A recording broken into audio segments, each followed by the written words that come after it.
시편 16편에 보면 다윗의 시편 고백 보니까 땅에 있는 성도는 존귀한 자다, 그런 말씀이 있습니다. 존귀한 자라고 하는 말이 고귀하고 영광스러운 자다, 그런 말입니다. 사실은 이 성도라는 어떻게 보면 직분이 이 하나님의 백성들의 이 삶의 모습들이 세상의 어떤 귀족들보다 고귀한 자들이고 세상의 어떤 권세자들보다 더 영광스러운 사람들인 줄로 믿습니다. 다윗은 왕이었습니다. 그런데 그는 이 세상의 즐거움이 황금이나 권세나 명예나 쾌락이나 이런 데 즐거움이 있는 게 아니고 성도에게 나의 모든 즐거움이 있다, 그렇게 얘기하거든요. 이제 성경을 보면 성도라는 게 이제 우리 한문 번역에는 거룩한 무리 이렇게 얘기하지만 성경에 보면 그리스도 안에 있는 자라고 얘기를 합니다. 하나님의 부르심을 입고 하나님의 사랑을 입은 자를 성도라고 얘기합니다. 거룩한 무리라는 거죠. 이제 어떤 분들은 이제 서리 집사님인데 돌아가셔서 이제 비석을 할 때 집사 아무개 이렇게 이제 써야 되는 걸 성도 아무개 이제 그렇게 썼나 봐요. 그랬더니 이제 난리가 났대요. 왜 집사인데 성도라고 성도 아무개라고 했는지. 근데 여러분들 그게 이제 무슨 안수 집사님도 아니고 서리 집사인데 그게 화낼 일이 없어요. 왜 그러냐면 그냥 집사라는 말은 교회의 직분이고 직책입니다. 근데 성도라는 말은 이 모든 직분을 다 이렇게 포함해서 목사도 성도고 장로도 성도고 권사도 성도고 다 그래요. 근데 그게 이제 머릿속에 지금 뭐가 있냐면 학생 이런 게 있어서 그래요. 유교식 머리가 아직 있어가지고. 그래서 목사래도 그걸 못 떨치는 사람이 있어요. 예. 누구라고 얘기는 안 하지만 그러니까 사모님을 권사를 피택을 해가지고 장로를 피택을 해가지고 시켰어요. 우리 노예 안에서. 예, 그래서 이제 옆에 사람들이 얘기를 했어요. 왜 사모를 권사를 시켰냐, 왜 장로를 시켰냐. 그러니까 이제 그 목사님이 아주 멋진 얘기를 했어요. 다른 사람들은 다 죽으면 비석에 권사 아무개 이렇게 할 건데 그 사모가 직분이 아니지 않냐. 그러니까 권사 직분을 줘서 평생 예수 믿고 사모했는데 권사 그래서 시켰다, 이런 얘기를 해가지고 욕 실컷 얻어먹었어요. 여러분들, 우리가 생각해야 되는 게 아까 얘기한 것처럼 성도라고 하는 건 거룩한 무리예요. 그 성도 안에 목사도 있고요, 그 성도 안에 장로도 있고요, 그 성도 안에 권사도 있고 다 있습니다. 그러니까 꼭 직함이 무슨 권사 집사 이걸 여러분들 하나님의 교회를 받들어 섬기려고 그게 필요한 직분이지, 죽은 다음에 비석에다가 그거 쓰려고 직분 받는 게 어디 있어요. 그래. 그러니까 여러분들 아주 생각하는 게, 제가 한번 얘기했잖아요. 껍데기는 이게 컴퓨터로 얘기하면요, 껍데기는 그냥 이제 멀쩡한 컴퓨터인데 안에 알맹이는요 다 유교예요, 유교. 예. 겉으로 보기에는 예수쟁이 같은데 속에 이 소프트 디스켓은 다 이게 유교, 불교, 아직 미신 이런 것들이 안 벗겨져서 그래요. 예. 근데 우리가 신앙생활하면서 기억해야 됩니다.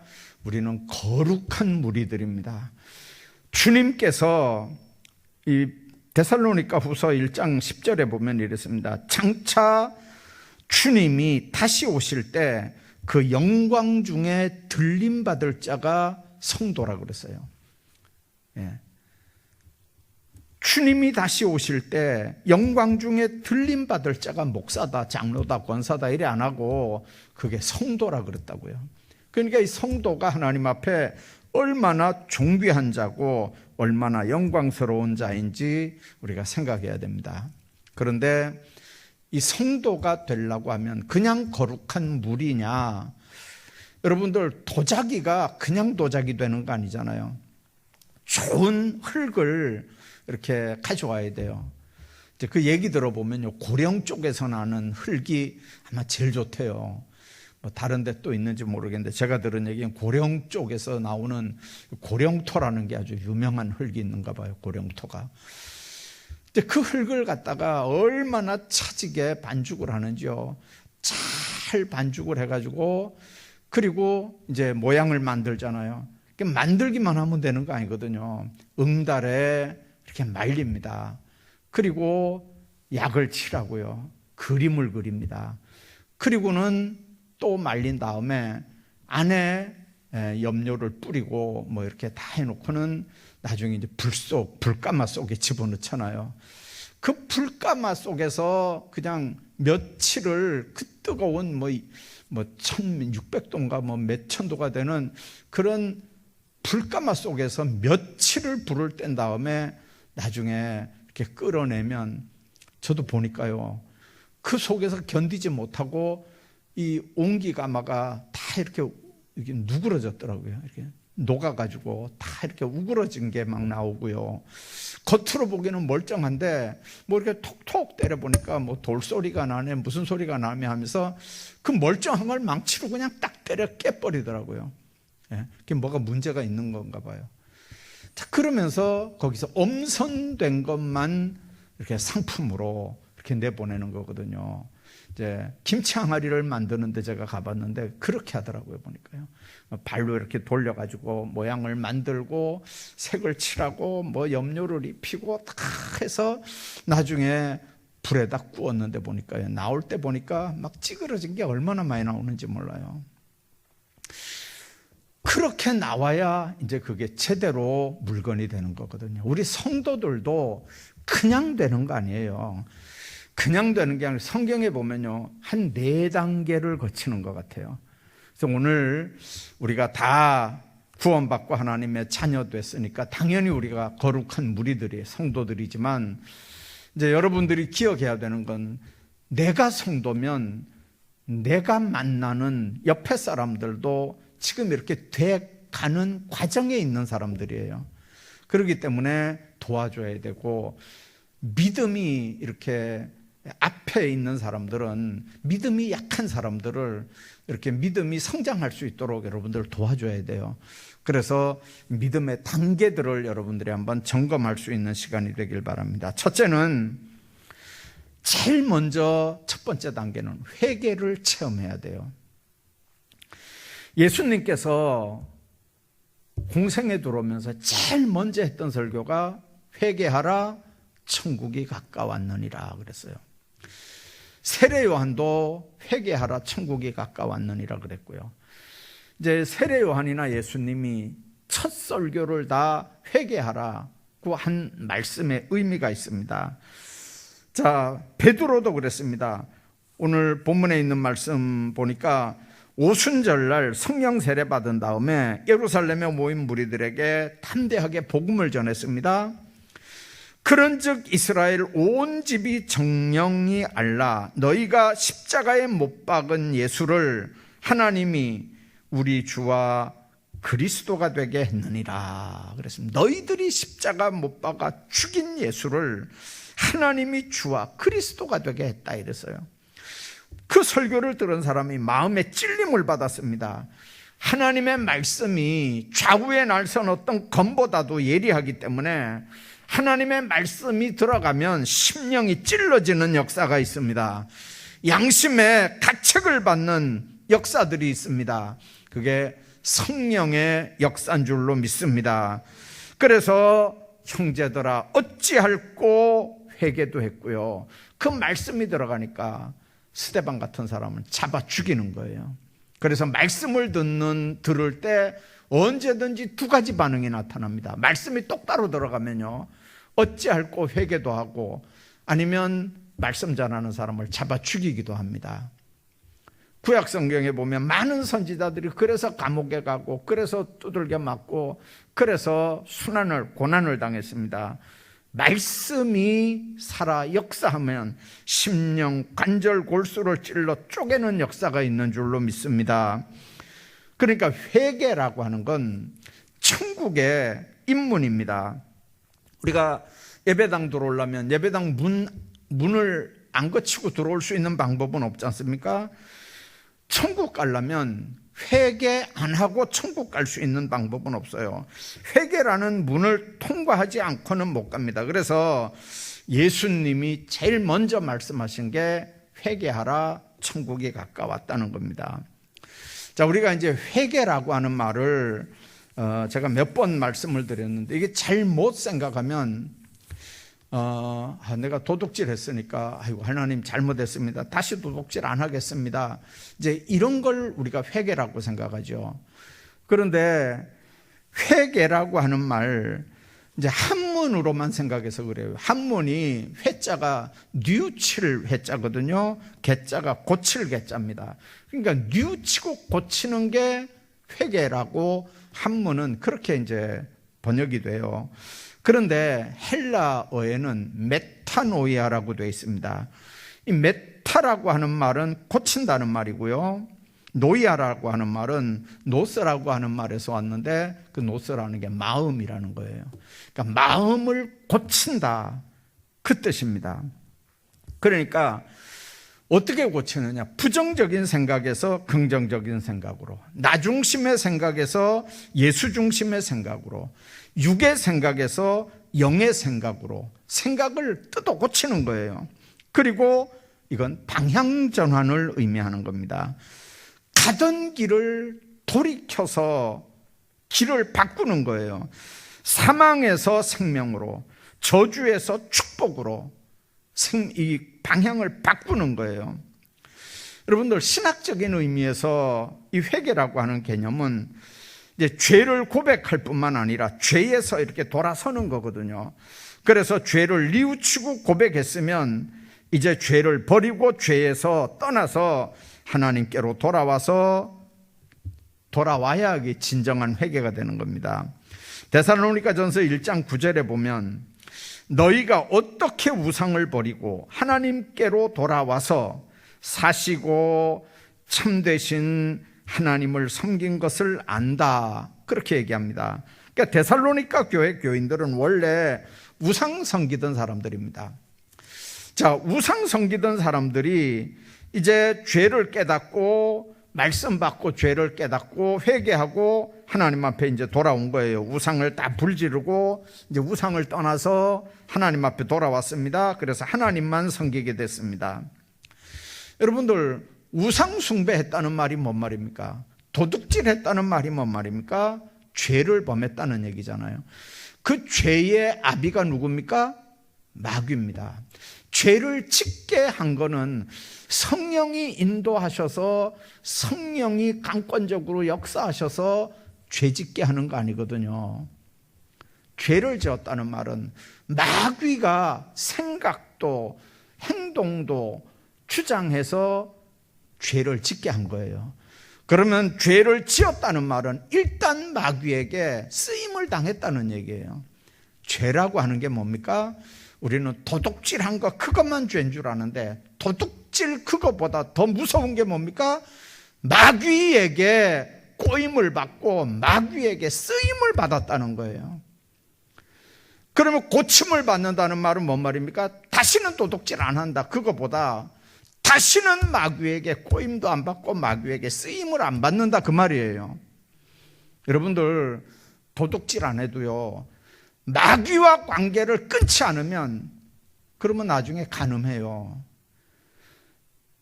이 마귀와의 관계를 끊지 않으면 마귀는 우리의 가장 약한 부분을 알아요. 그래서 못된 짓들을 계속해요.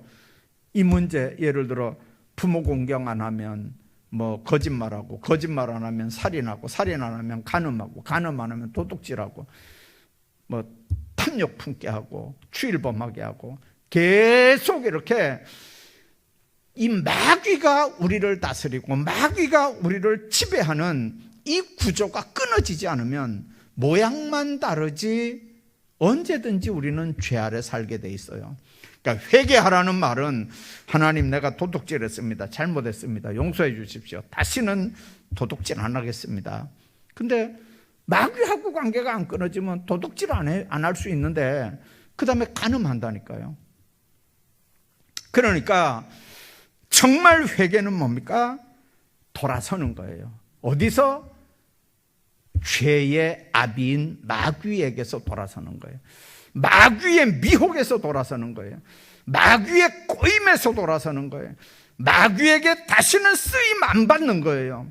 이제는 주님께로 돌아오는 거예요. 마귀가 주인이 아니고 이제는 예수가 내 주인이라고 하는 고백을 하면서 말씀 붙잡고 믿음으로 사는 게 진짜 회개인 줄로 믿습니다. 예수 제대로 믿는 첫 단계가 회개인 줄로 믿습니다. 여러분들, 이 첫 단계, 첫 단추가 잘못 끼워지면요, 그 다음 단추들 아무리 잘 끼운다 그래도 다 엉터리로 끼우는 거예요. 두 번째는 성도는 세례를 받아야 됩니다. 우리가 어찌할꼬 부르짖는 사람들을 향해서 베드로가 외쳤습니다. 너희가 회개하여 각각 예수 그리스도 이름으로 세례를 받으라 그랬습니다. 여러분들, 세례라고 하는 건 받아도 되고 안 받아도 된다 그런 의식이 아닙니다. 회개하고 예수 그리스도를 구주로 믿었다면 반드시 받아야 되는 게 세례입니다.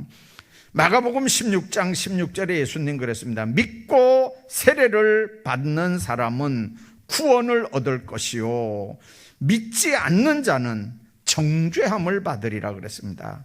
그러니까 세례 받는 게 얼마나 소중한 성례인지 모릅니다.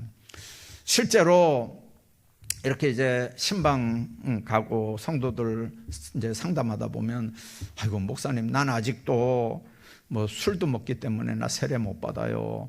나 아직도 주일 잘 못 지키기 때문에 나 세례 못 받아요. 뭐 이렇게 이제 자기가 세례 못 받는다고 이렇게 얘기를 해요. 그러니까 아직 세례 받을 자격이 없다는 거죠. 어떻게 보면 그 말이 맞는 것도 같아요. 그런데 그러면 완전한 다음에 세례 받는다. 그렇게 하면 그 사람 죽을 때까지 못 받아요.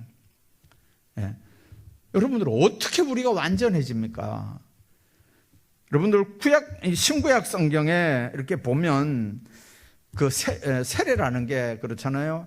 예수님이 내 구주라는 신앙 고백의 표예요. 예수님이 내 죄를 씻었다는 표예요. 그래서 3년 5년 교회 다니다 이제 내가 깨끗해지면 교회 세례 받겠다, 아니에요. 우리 한국 교회는요, 어떻게 시작이 됐냐면 선교사들이 복음을 들고 올 때 옥수수 가루하고 같이 들어왔어요. 우유 가루하고 같이 들어왔어요. 구제품하고 같이 들어왔어요. 교회에서 막 옥수수 가루도 나눠주고 밀가루도 나눠주고 우유가루도 나눠주고 뭐 그 구제품 옷들도 막 나눠주고 막 이렇게 하면서 이제 초대교회가 이렇게 부흥이 되기 시작했어요. 그러니까 이제 교인들이 예수 믿으러 오는 건지 밀가루 받으러 오는 건지 이제 헷갈리는 거예요. 나중에는 교인들이 이제 막 몰리니까 이게 밀가루 때문에 오는 건지 예수 믿으려고 오는 건지 선교사들도 잘 모르는 거예요. 이게 이제 헷갈리는 거예요. 그래서 한국 교회만 있는 법이 뭐냐면 학습교인과 세례교인이라는 게 있어요. 학습교인과.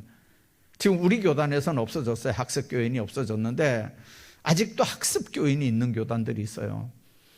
예. 그래서 옛날에 우리 교단도 교회 출석하면 6달 동안은 학습교인이에요. 공부하는, 배우는 교인이라고 그래서 그냥 학습교인이에요.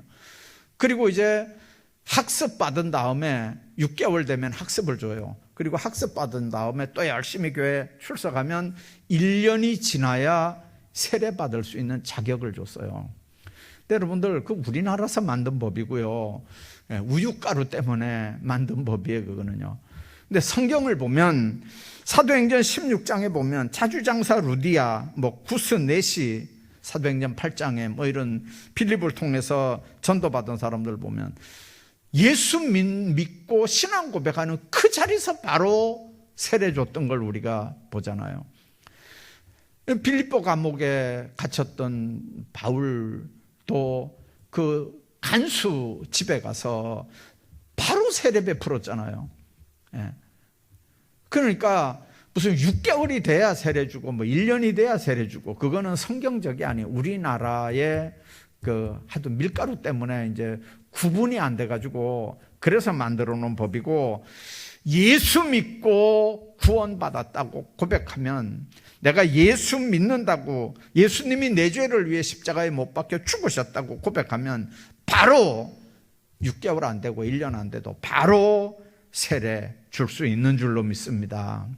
이제 특별한 경우에는요, 우리 교회도 이제 세례 학습은 없어졌지만 그래도 한 6개월 이상 교회 출석하는 걸 보고 이제 학습 세례 문답도 이렇게 하게 하는데, 예를 들면 병원에 이제 지금 중환자실에 돌아가셔야 될 분이 계셔요.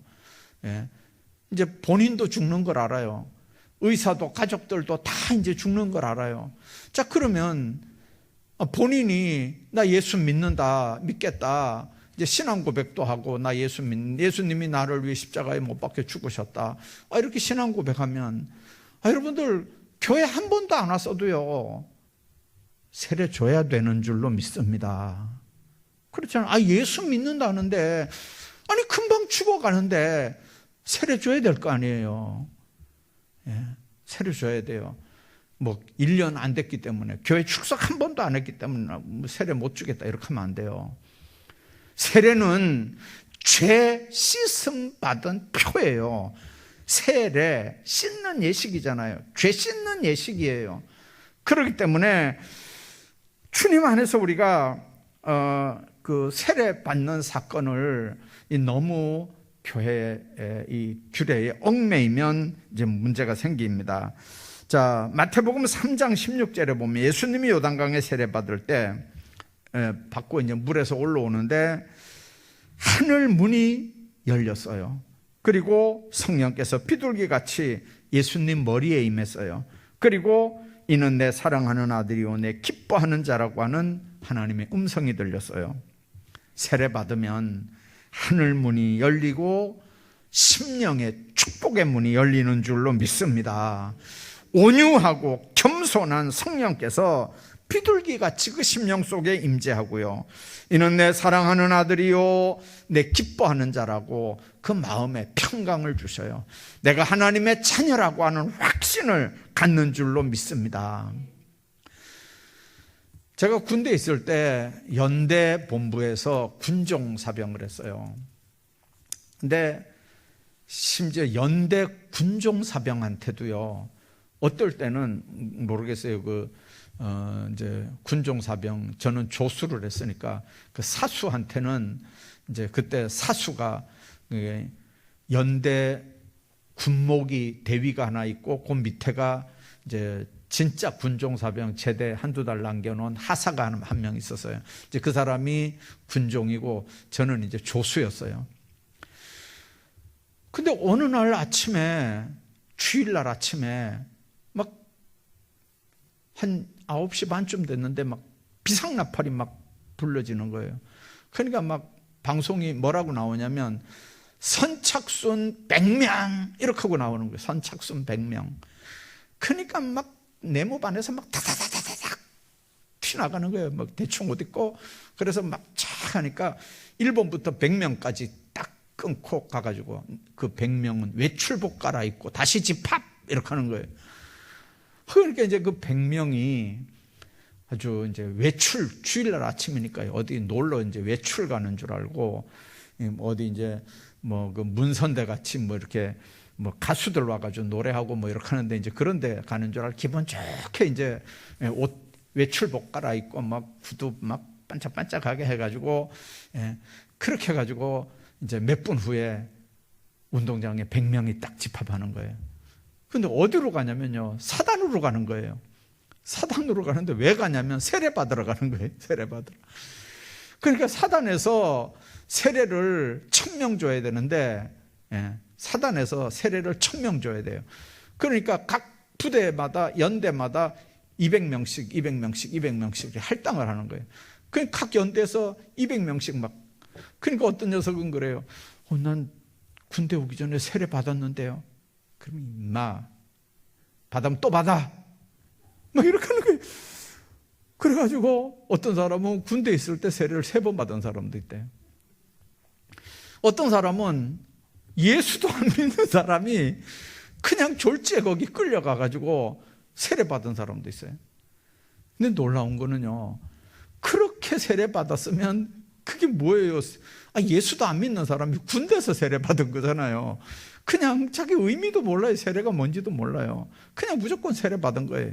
요즘엔 안 그래요. 요즘에는 그 군목들이 그렇게 일 안 해요. 요즘에는 군종사병들도 그렇게 일 안 해요. 아침에 그런 식으로 불러가지고 데려가서 세례 주는 데는 옛날 얘기지 지금은 어림도 없어요. 근데 옛날엔 하여튼 그렇게 했어요. 근데 문제는요, 그렇게 세례 받은 사람이 제대를 해가지고 자기 세례 받았다 그러는 거예요. 세례 받았다고. 그래서 자기는 세례 받았다. 자기는 하나님의 자녀다. 이렇게 하고 사는 거예요. 그런 사람 제가 몇 번 봤어요. 여러분들, 그게 우리가 생각할 때는 그게 무슨 세례예요? 가짜지. 그런데 세례 받는 본인은요, 그 세례 받는 순간에 하나님과 그 사람과의 어떤 영적 무슨 관계가 있었던 것 같아요. 성령께서 어떤 강한 어떤 역사가 있었던 것 같아요. 그 순간부터 이 사람이 마음이 변화하고 제대해가지고 신앙생활 잘하는 그런 모습들을 우리가 보거든요. 물론 아닌 사람도 많이 있지만요. 아무튼 세례 받으면 정말 하늘 문이 열리고 신령한 축복의 문이 열리고 온유하고 겸손한 성령께서 비둘기같이 임하면 하나님의 놀라운 백성으로 하나님의 자녀로 사는 역사들이 있는 줄로 믿습니다. 자, 세례 받은 다음에 그러면 이제 세 번째는 죄 사함을 받았다는 확신을 가지게 됩니다.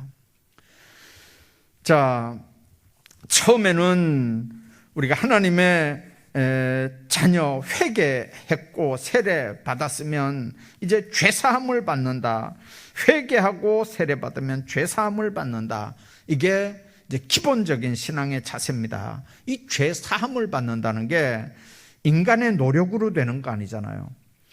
예수 그리스도의 십자가의 피공로를 믿어야 되는 거잖아요.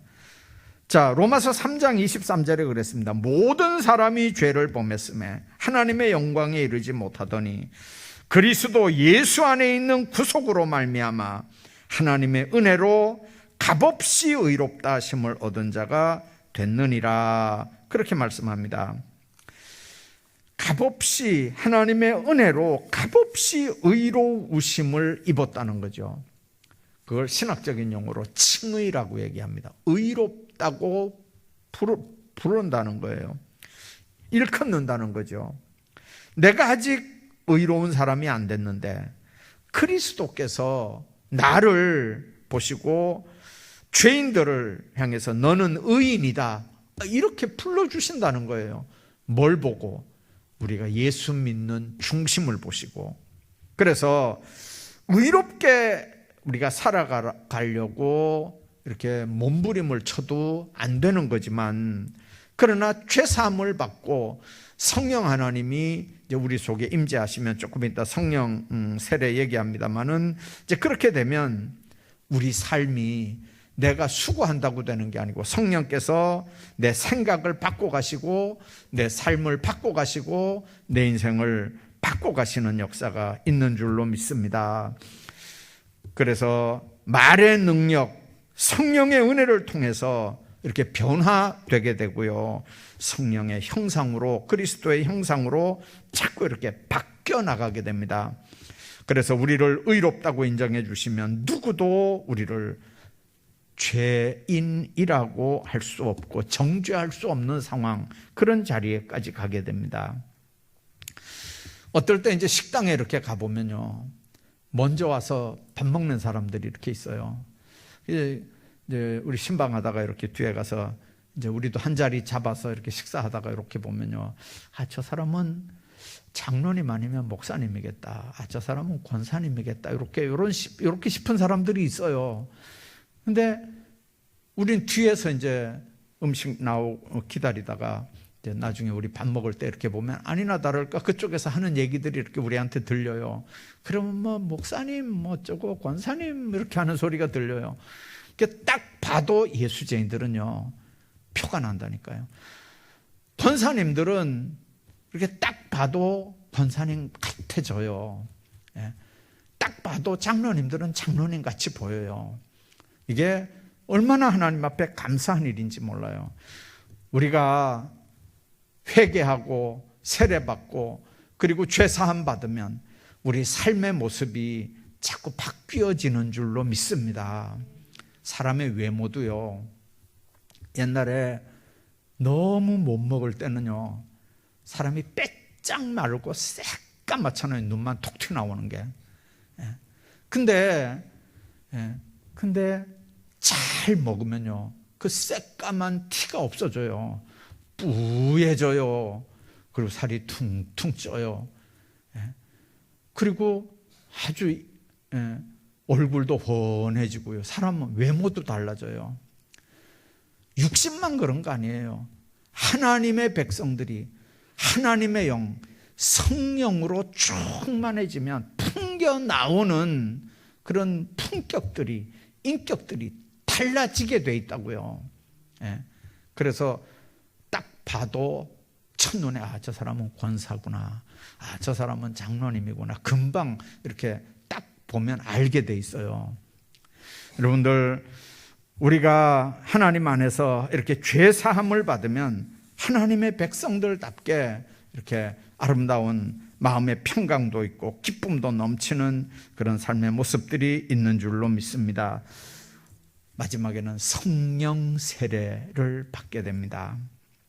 오늘 본문에 바울은 외쳤습니다. 너희가 회개하고 예수 그리스도를 구주로 믿고 죄 사함을 받고 세례를 받으면 성령을 선물로 받으리라. 그렇게 얘기합니다. 성령은 하나님의 영이에요. 예수의 영이에요. 그런데 성령을 선물로 받는다는 거예요. 자, 우리에게 성령을 선물로 받을 수 있는 특권이 주어져 있다는 걸 믿으시기를 바랍니다. 120문도가 주님의 명령을 받들어서 마가다락방에 모여 열흘 동안 금식하며 기도하는데 오순절날 성령 세례를 받았습니다. 각종 방언을 말했고요, 권능을 받아서 담대하게 복음을 전하게 됩니다. 신약성경에 성도라는 말이 62번 나온답니다. 근데 한 번은 마태복음 27장에 한 번 나와요. 그 마태복음 27장에 나오는 얘기는 구약시대 성도들을 성도라고 이렇게 표현했고요. 나머지 61번은 사도행전, 바울서신, 일반서신, 요한계시록에 이렇게 나누어서 61번이 다 기록이 되어 있습니다. 이게 뭘 의미하는 걸까요? 성도라고 하는 건 성령 세례 받은 사람을 성도라고 하는 거예요. 성령 세례를 받은 다음부터 성도가 된다고 하는 걸 여러분들 눈치채셔야 됩니다. 오늘 수요 예배 나오는 정도 되면 다 성령 세례 받고 또 하나님 때를 따라 돕는 은혜 이렇게 받는 그런 하나님의 백성들인 줄로 믿습니다. 그런데 여러분들, 성령 세례 받으면 가장 먼저 우리로 깨닫게 되는 부분이 있어요. 성령 세례 받으면 베드로를 통해서 한번 보십시오. 제일 먼저 나타나는 증상이 뭡니까? 담대해지는 거예요. 담대해지는 거. 베드로가 겁쟁이였잖아요. 예수님 십자가 못 박히시기 전에 심판받을 때부터 멀찌감치 따라다니더니 예수님 그 심판받는 그런 상황에 죽느냐 사느냐 하는 그런 상황에 예수님 모른다고 3번 부인하던 베드로입니다. 그 여자 종한테도 여자아이한테도 예수님 부인하고 맹세하면서 저주하면서 부인했던 그 베드로, 정말 그런 겁쟁인데, 이 성령 강림 사건, 성령 받고 나니까, 성령 세례 받고 나니까 완전히 사람이 달라지는 거죠. 얼마나 담대해졌냐면요, 나가서 복음 전하다 사람들 뭐라 그러니까 내가 하나님 말씀 전하는 게 사람 말 듣는 것보다 어느 게 맞는지 너희들이 판단하라는 거죠. 그렇게 담대하게 복음을 전했던 걸 우리가 기억합니다. 건강하고 힘이 있을 때 우리가 하나님의 일 해야 되고요, 병들면 주님의 일 하고 싶어도 못 하거든요. 정말 우리가 성령 충만해서 정말 하나님께서 우리에게, 하나님의 백성들에게 주시는 이 4가지 체험들 철저하게 회개하고 세례받고 죄사함 받고 성령 세례받고, 그래서 담대하게 복음을 전하고 또 주님 기뻐하시는 삶들 아름답게 살아가시는 여러분들 모두 되시기를 주의 이름으로 축복합니다.